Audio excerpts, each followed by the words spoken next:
নমস্কার। শুরু করছি নিঃস্বার্থ ভালোবাসার গল্পের অন্তিম পর্ব। রিউনিয়নের জায়গা থেকে একটু দূরে গঙ্গার পাড়ে তিয়াস এবং ঈশানী। তিয়াস আজও ঈশানীকে দেখে মুগ্ধ হচ্ছে। বয়স হয়েছে, কিন্তু চেহারায় সেই ব্যক্তিত্ব। কত প্রশ্ন তিয়াসের মনে, তাই ঈশানীকে বলে ওকে গঙ্গার পাড়ে নিয়ে এসেছে। তিয়াস বলল, বিয়ে করেছিস? ঈশানী দীর্ঘশ্বাস ছেড়ে বলল, তোর কি মনে হয়? তিয়াস বলল, তোর মতো সুন্দরীর বিয়ে না হওয়াটা খুব অস্বাভাবিক। বিয়ে হওয়াটাই তো স্বাভাবিক। তা বর কি করে? তোর জন্য খুব পাগল বুঝি? বন্ধুদের সঙ্গে যোগাযোগ রাখতে দেয় না? ঈশানী হেসে বলে, আসছে আমার বীর পুরুষ। বউয়ের ভয়ে যোগাযোগ বন্ধ করলি তুই, আর আমাকে বলছিস বরকে ভয় পায়? তিয়াস বলল, দেখ, বাঙালি ছেলেরা বউকে যে খুব ভয় পায় তা কিন্তু না। বাড়ি ফিরে ঝগড়া করার শক্তি পায় না, তাই আর বউয়ের সঙ্গে লাগতে চায় না। তুই বল, সারাদিন কাজ করে রাস্তায় জ্যামের মধ্যে দাঁড়িয়ে থেকে বাড়ি ফিরে কি আর এনার্জি পাওয়া যায়? ঈশানী খিলখিল করে হাসতে থাকে, তারপর বলে, আচ্ছা, তোকে একটা কথা বলি, কত শতাংশ ছেলে স্বামী হতে জানে জানিস? তিয়াস একটু অবাক হয়ে বলল, স্বামী হতে আবার জানতে হয় নাকি? এটা তো বায়োলজিক্যাল ব্যাপার। যদিও আমাদের সময় প্রাণীবিজ্ঞানে ব্যাপারটা খোলসা করে বলা হয়নি, তবুও আমরা নিজেদের উদ্যোগে ঠিক শিখে নিই। ঈশানী বলল, আরে গাধা, শুধু এটাকেই কি স্বামী বলে? আমাদের দেশের খুব কম সংখ্যক ছেলেরাই স্বামী কি ব্যাপারটা জানে। স্বামী হলো সেই মানুষ যে বউকে বুঝবে, তার হৃদয়টাকে বুঝবে। আমাদের দেশের কোথাও এই শিক্ষাটা দেওয়া হয় না যে একজন স্বামীরও কিছু গুণ থাকা জরুরি। অথচ একটা মেয়ের গুণ থাকবে, সব জায়গায় সব কথা বলতে পারবে না, বুঝতে পারবে না, দূরদর্শী চিন্তা রাখতে পারবে না। ছেলেটা যদি বুঝে নিতে পারে যে বউরা কি চায়, কেনই বা চায়, তাহলে জীবনটা সহজ হতো।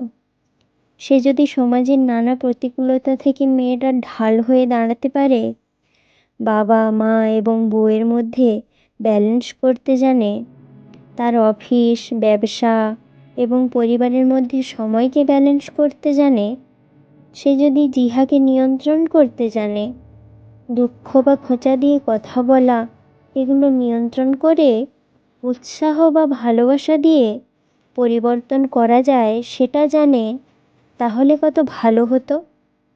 সবচাইতে বড় কথা কি জানিস তো, স্বামী যদি মেয়েটার বন্ধুর সঙ্গে সঙ্গে ভালো শিক্ষক হয়ে ওঠে, তাহলে সে তাকে পাখির মতো উড়তে দেবে, আর শিখিয়েও দেবে এই সমাজের প্রতিকূলতাকে পেরিয়ে জিততে হয় কিভাবে। সবসময় হাতটা শক্ত করে ধরে রাখবে, যাতে তাকে পড়ে যেতে না হয়। না, এসব ছাড়। জানি এত ভারী ভারী কথা এখানে ভালো লাগছে না। শোন, তুই আমাকে জিজ্ঞেস করলি না আমি বিয়ে করেছি কি না? এই প্রশ্নের উত্তর এখানেই। পার্থ ছিল সেই স্বামী। কিভাবে মনকে শান্ত করতে হয়, জীবনকে সহজ করতে হয়, ক্ষুদ্র জিনিসে কিভাবে আনন্দ পেতে হয়, সেই সব প্রশ্নের উত্তর ছিল ওর কাছে। আমার এবং প্রান্তর জীবন কিভাবে নিরাপদ হবে, কিভাবে আনন্দময় হবে, আমাদের যেন ভবিষ্যতে চিন্তা করতে না হয়, তার সব কিছুর সমাধান ছিল পার্থর কাছে। ও জীবনের শেষ প্রান্তে এসেও নিশ্চিত করে গিয়েছে আমাদের যেন ভবিষ্যতে কারো কাছে হাত পাততে না হয়। আমাকে লড়াই করতে শিখিয়েছে ও। জানিস, আমার জীবনে যে কেউ আসেনি এমন নয়। কেউ বন্ধু হয়েছে, কেউ আবার প্রেম নিবেদন করেছে, কেউ বিয়ে করতে চেয়েছে, কিন্তু পার্থর জায়গাটা আমি আর কাউকে দিতে পারিনি সেই জায়গায় আর কাউকে বসাতে। জানিস, আমাদের ছেলে প্রান্ত অনেক বড় হয়ে গেছে, বিদেশে পড়াশোনা করছে। আমাকে প্রতিদিন ফোন করে আর বলে, মা তুমি চলে এসো। জানিস, ওর ছোটবেলার কথা মনেও নেই, কিন্তু শুধু আমার কাছে ও ওর বাবার গল্প শুনে বলে, পৃথিবীর শ্রেষ্ঠ বাবা হলো আমার বাবা। পার্থর দুটো জিনিস আমরা সব সময় ব্যবহার করি, প্রান্ত ওর বাবার ঘড়ি আর আমি ওর বাবার সানগ্লাস। কতজন আমাকে বলে, ওটা তো ছেলেদের। আমি বলি, ছেলেদের হোক, এটা আমার আত্মার অবিচ্ছেদ্য অংশ। এত কিছু শুনে তিয়াস ঈশানীর দিকে এক দৃষ্টিতে তাকিয়েছিল, আর তারপর বলল, তুই এত আলাদা কেন রে ঈশানী? ঈশানী বলল, আমি আলাদা না রে, আমার জীবনেও ভালো লাগা এসেছে, কিন্তু পার্থর জায়গাটা কাউকে আর দিতে পারিনি। ঈশানী তারপর হেঁটে চলে যাচ্ছে। ওকে পার্থর চিঠিটা দেওয়া হয়নি আর তিয়াসের। তিয়াস ভাবল সেই চিঠিটা খুলে দেখবে। তিয়াস চিঠিটা খুলল। সেখানে লেখা, প্রিয় মিষ্টি, যখন তুমি এই চিঠিটা পড়বে তার অর্থ হচ্ছে তুমি নতুন জীবন শুরু করতে যাচ্ছ। প্রান্ত পেতে যাচ্ছে তার নতুন বাবা। তুমি কিন্তু একটুও অপরাধ বোধে ভুগবে না। আমাদের জীবনটা এমনই, আমাদের গল্পটা ততটুকুই লেখা ছিল যতটুকু ভগবান ঠিক করে রেখেছে। আমি তোমার এই সিদ্ধান্তে ভীষণ খুশি। প্রিয় মানুষকে আনন্দে দেখার চাইতে খুশি আর কিছু হতে পারে না। তুমি যদি খুশি থাকো, আনন্দে থাকো, আমি খুব খুশি হব। ওই আকাশ থেকে তোমার হাসির সঙ্গে আমি হাসব, তোমার কান্নার সঙ্গে আমি কাঁদব।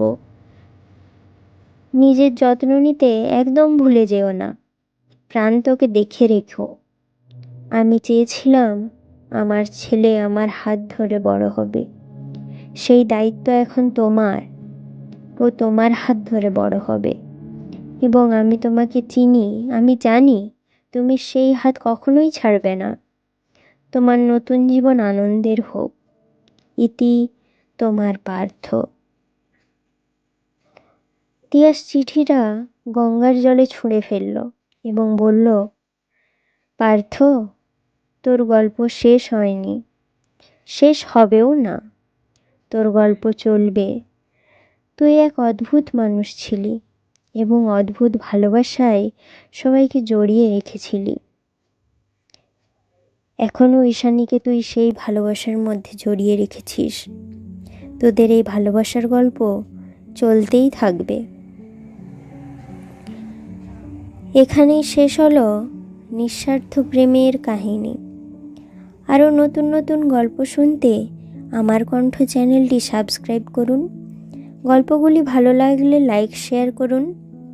আপনারা কী ধরনের গল্প শুনতে চান কমেন্ট করে জানাতে পারেন। নমস্কার।